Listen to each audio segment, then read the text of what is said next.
Today we have a book review. The Old Man and the Sea by Ernest Hemingway.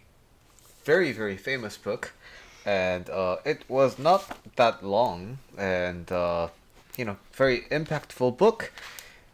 And a viewer had originally requested a review for this book, so that's why I picked it up. This is such a famous book that I already was aware of this book, and it's been referred to many times in popular culture as well. But I personally have never had a chance to read it until now because I wasn't really a particularly voracious reader until year or something like that ago, right? A few months ago.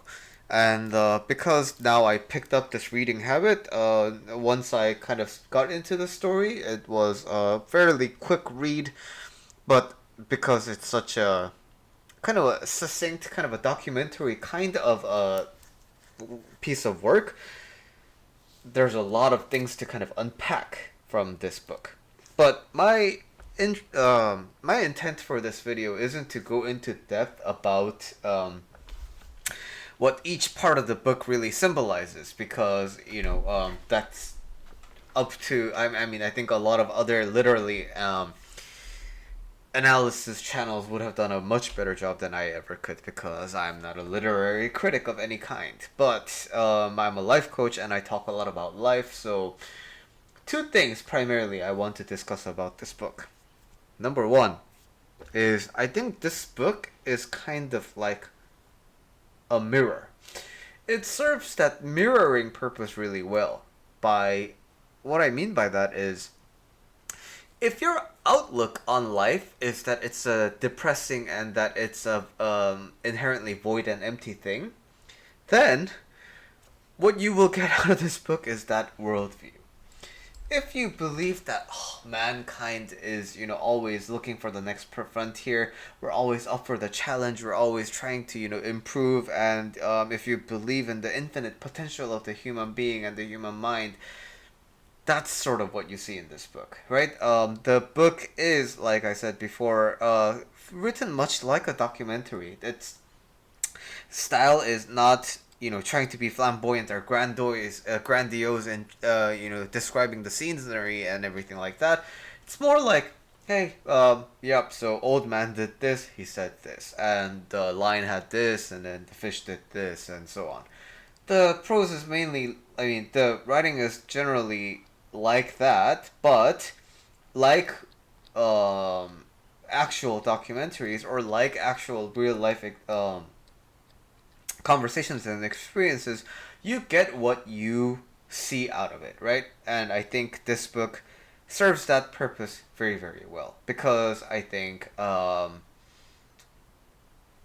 particularly because of that style of kind of saying what's happening, saying things how they are.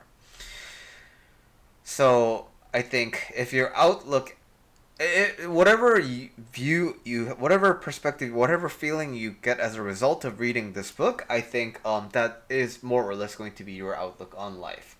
So that's my first take about this, and the second take is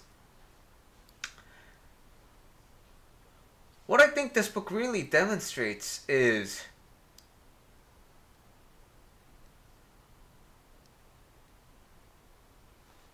actually, let me make it 3 points. I made the first point. Okay, so the second point is the fleeting nature of the mind, right? You can. So this book, in some points, especially when the old man is deep into the sea, far out into the vast sea, it's kind of like a fever dream, right? Like he goes through so many of these thoughts inside of his head, because oh, what if I dolphin tastes like this and XYZ, and then I need to eat like this, but then my left hand is cramping, and then blah blah blah, I need to rest, but the fish, oh, I need to think about the fish, and blah blah. So what this is really showing you is how you can be just completely still, right? If you think about it, the majority of the book, nothing much is really happening. Big ass fish is just has a hook, and it's just kind of towing the skipper. And the old man is intent on catching this big fish, and tries to kind of tire the fish out. And that kind of stalemate goes on for days and hours and hours and hours. But in this relatively static moment, so many thoughts, so many feelings come and go and come and go and come and go, right? And I think this is very an accurate representation of how the human mind just conjures up all these images.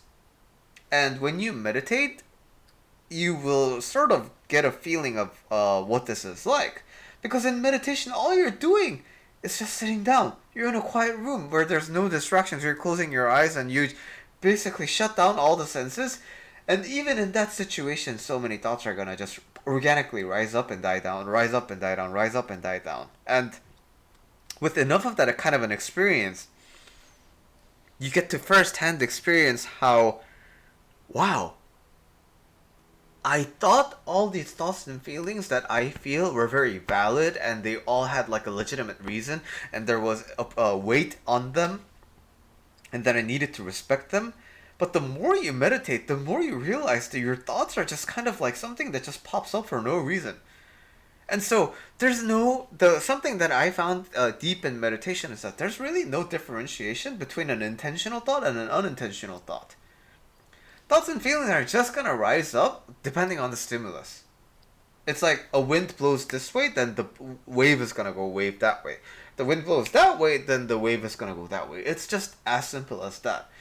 And so, I think this book is kind of a fairly good representation of what the meditative practice is like. Okay, now on to the third point, which is more about life in general and humanity. My Buddhist teacher, the Venerable Pomyun Snim, always has a favorite metaphor to tell people when he is giving teachings to people who are in suffering. We're humans, right? And we generally consider ourselves better than squirrels and rabbits. But when you look at the life of a squirrel or a rabbit, they don't really suffer. But us, as human beings, with this complex brain, and all these mental processes that enable us to do X, Y, Z, and so many more, we suffer. So if we have this advanced brain, if we have this advanced capacity to be like a kind of a better organism, then shouldn't we at least build on top of the non-suffering that the squirrels and the rabbits experience? And why I'm bringing this particular point up right now is the old man, right? If you really think about it, the old man is just like a squirrel. Is just like a rabbit. The old man is just serving one role in society, in the world.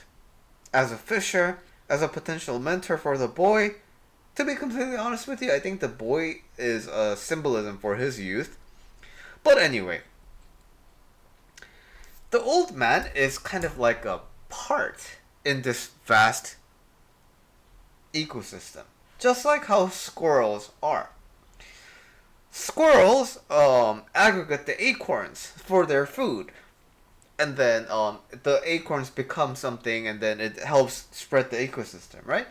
Rabbits, they produce a lot and they eat a lot of plants and then they become hunted and they serve as food for the carnivorous animals and such. So just like the animal circle of life and the predator-prey relationship, each animal just kind of serves that role in that circle of life, right?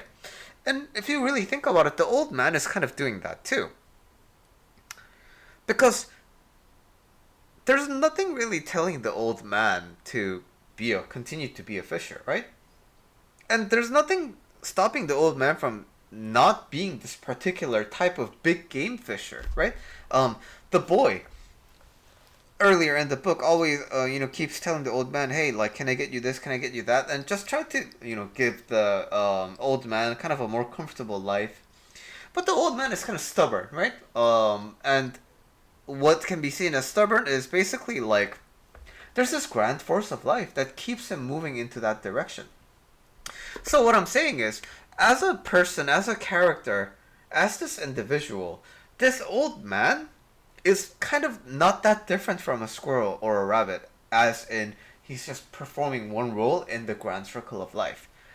But on top of that, so many thoughts and feelings and so much suffering, right? I wish I did XYZ. Oh, I wish I brought salt and lime and thinking about DiMaggio, and oh, I wish like I'm gonna get this big fish and it's gonna be so good, and just on top of the simple life, there is so much weight caused by the brain. And this is, I think, all in all, this story is very nihilistic, right? Basically, the story can be seen as very pointless. But it's only pointless when we believe that there needs to be a point. And that is so well depicted in this book. Like, the old man is just living life, and he could be casually doing fishing, he could be casually doing these things. But it's this insistence on it, and all the justifications, and all the reasons why this should be like this, and all the desires, and basically all the things that ideally would make us happier, ideally that would make us better, better organisms than the very fish that he hunts. But there's just so much added weight on top of this whole experience. And that, I think, gives you a lot to think about. So, a lot to think about in terms of how can we simplify our life? How can we stop desiring so much? And how do we look beyond our life's role? What if we stopped insisting on one role that we continue to play and participate in this thing that we call our life? I think those are ultimately the most important questions that the book poses. And as always, my favorite part of the book, I think a lot of people enjoy the quote, "But man is not made for defeat," he said. "A man can be destroyed but not defeated." So I think this is a lot of people's favorite parts. But I actually, what really stands out for me in this book is the story about marlins. About how when you have a female marlin and the male marlin, and the fisherman fishes the female marlin, it goes into deep detail about what the fish do. And let me find that, and then I will read that part to you. He remembered the time he had hooked one of a pair of marlin. The male fish always let the female fish feed first, and the hooked fish, the female, made a wild, panic-stricken, despairing fight that soon exhausted her. And all the time, the male had stayed with her, crossing the line and circling with her on the surface. He had stayed so close that the old man was afraid he would cut the line with his tail, which was sharp as a scythe, and almost the size of that size and shape. When the old man had gaffed her and clubbed her, holding the rapier bill with the sandpaper edge and clubbing her across the top of her head until her color turned to a color almost like the backing of mirrors, and then, with the boy's aid, hoisted her aboard. The male fish had stayed by the side of the boat. Then, While the old man was clearing the lines and preparing the harpoon, the male fish jumped high into the air beside the boat to see where the female was, and then went down deep. His lavender wings, that were his pectoral fins, spread wide, and all his wide lavender stripes flowing. Showing. He was beautiful, the old man remembered, and he had stayed. That was the saddest thing I ever saw at them, the old man thought. The boy was sad too, and we begged her pardon and butchered her promptly.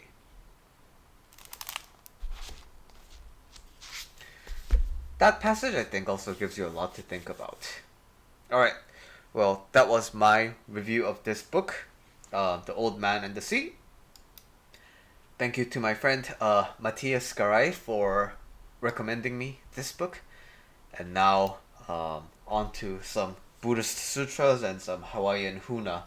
And I'll be back with another book review. Thank you.